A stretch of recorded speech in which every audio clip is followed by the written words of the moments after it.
On s'en lasse pas, hein. Le haka.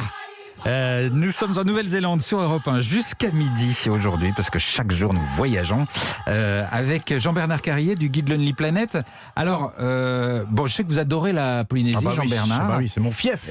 Et vous avez dû retrouver quelque chose dans la culture maori, parce que c'est très voisin. Oui, c'est très voisin de la Polynésie française. C'est la même culture, la même souche, cette souche maori, justement. Il ne faut pas oublier, c'est les premiers habitants de la Nouvelle-Zélande, ces fameux maoris. Et il faut aller du côté de Rotorua. C'est là où vous étiez, je crois, oui, Philippe. tout à fait. Rotorua, c'est le fief de la culture maori dans le pays. Et justement, pour les visiteurs que nous sommes, il y a des activités qui sont organisées pour un petit peu s'imprégner de cette culture-là, qui est quand même très spéciale. Et il y a des soirées festives qui sont organisées au cours desquelles on découvre le fameux haka. Ces danses et ces chants traditionnels, c'est une danse rituelle, c'est une danse d'intimidation, évidemment. Et c'est faire peur aux guerriers. effrayant. Et c'est très effrayant. Efficace, ouais. Et comme les All Blacks, avant leur match, qui ont récupéré ce rituel-là pour intimider leurs adversaires, on écoute le fameux kamaté.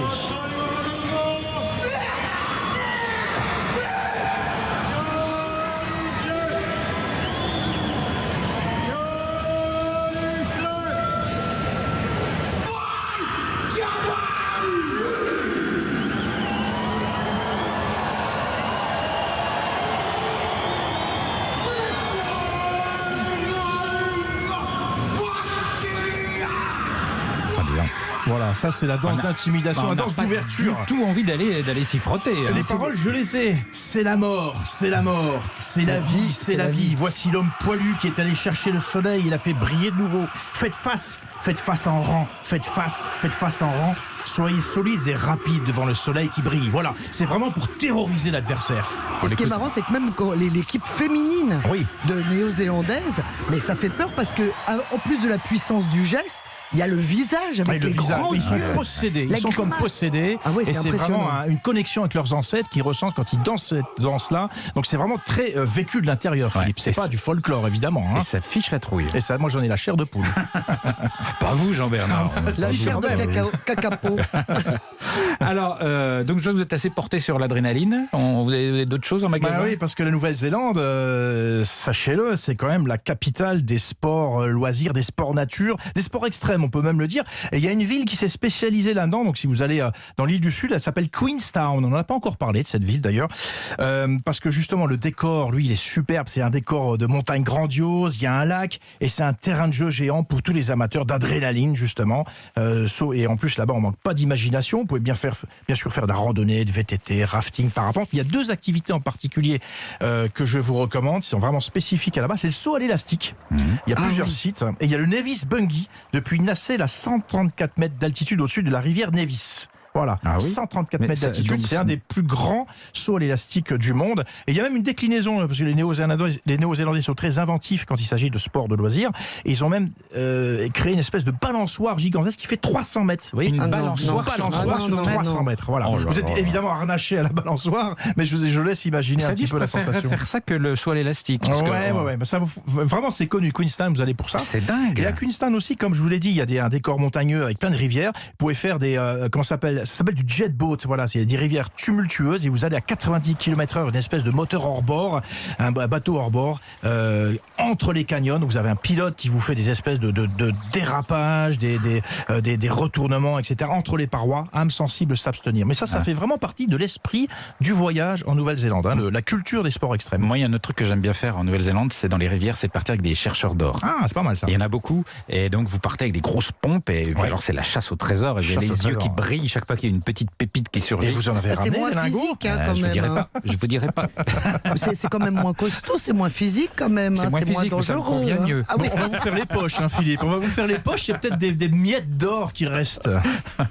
Alors Wellington, notre ami invité du jour, Richard Tindiller, était très fan de cette ville. Moi je comprends. Vous savez que c'est c'est la capitale du pays. On l'a dit, c'est l'une des capitales les plus agréables du monde. Régulièrement, il y a des trophées qu'elle décroche dans les classements, etc. Donc, c'est vraiment la ville où il fait bon vivre. Il y a juste un tout petit inconvénient quand même. On l'appelle Windy Valley parce que c'est l'une des villes les plus ventées au monde. Elle est au bord d'un détroit et donc ça souffle tout le temps parce qu'il n'y a pas d'obstacle au vent et c'est du Mistral 300 jours de l'année quand même. Voilà, pour c'est horrible.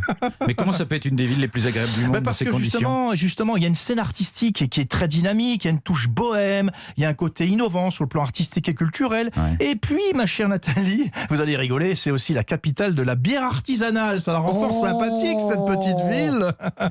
Il y a une vingtaine de microbrasseries et plein de bars à bière dans le centre-ville. Il y a vraiment une tradition brassicole à Wellington. Brassicole. Et il y a même une grande fête en ce moment, à partir du 13 août, c'est dans quelques jours, du 13 au 15, la grande fête qui célèbre les brasseurs, le Birvana. Le Birvana, voilà. Oh, génial. Tous les ans, c'est dans 3 jours. Hein. On prend l'avion, on y va tout de suite. Hein. C'est génial. Mais sur Wellington, juste comme on l'appelle maintenant Wellywood, en comparaison avec Hollywood et Bollywood, on peut visiter des studios aussi. Et il y a les studios d'effets spéciaux, etc. Parce que c'est vraiment une industrie énorme. C'est une ville qui bouge, une ville où il fait bon. Oui, ça a l'air très sympa. Alors, un petit site naturel que vous aimez fortement ? Alors, je ne vais pas parler des volcans parce que vous l'avez évoqué, il y a le côté volcanique.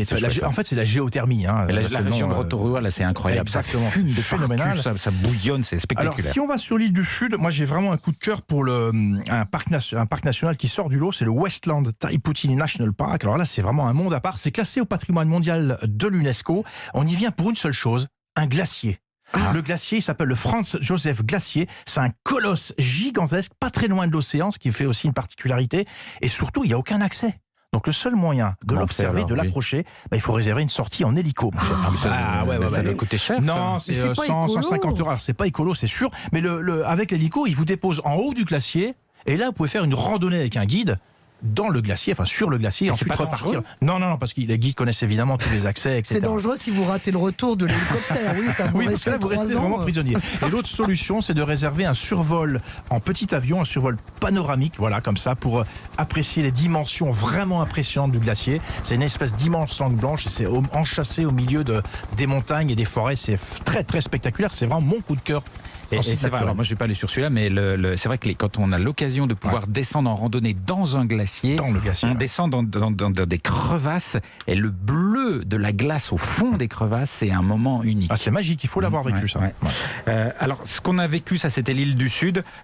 Juste très rapidement, l'île du Nord, votre spot ? L'île du Nord, il y a une péninsule qui s'appelle la péninsule de Coromandel. Elle s'avance dans le Pacifique, pas très très loin d'Auckland justement. On peut y aller à la journée et on change complètement d'univers. Ambiance balnéaire en été. Alors c'est pas maintenant, ça sera pour décembre-janvier. On y vient juste pour le farniente sur les plages de sable blanc, le snorkeling et puis la ville de Coromandel qui a un petit côté hippie qui est pas désagréable. Donc. Tout à fait. Il y a beaucoup de choses. Combien de temps, au moins 15 jours, non, mais il faut rester 3 semaines, un mois. Minimum.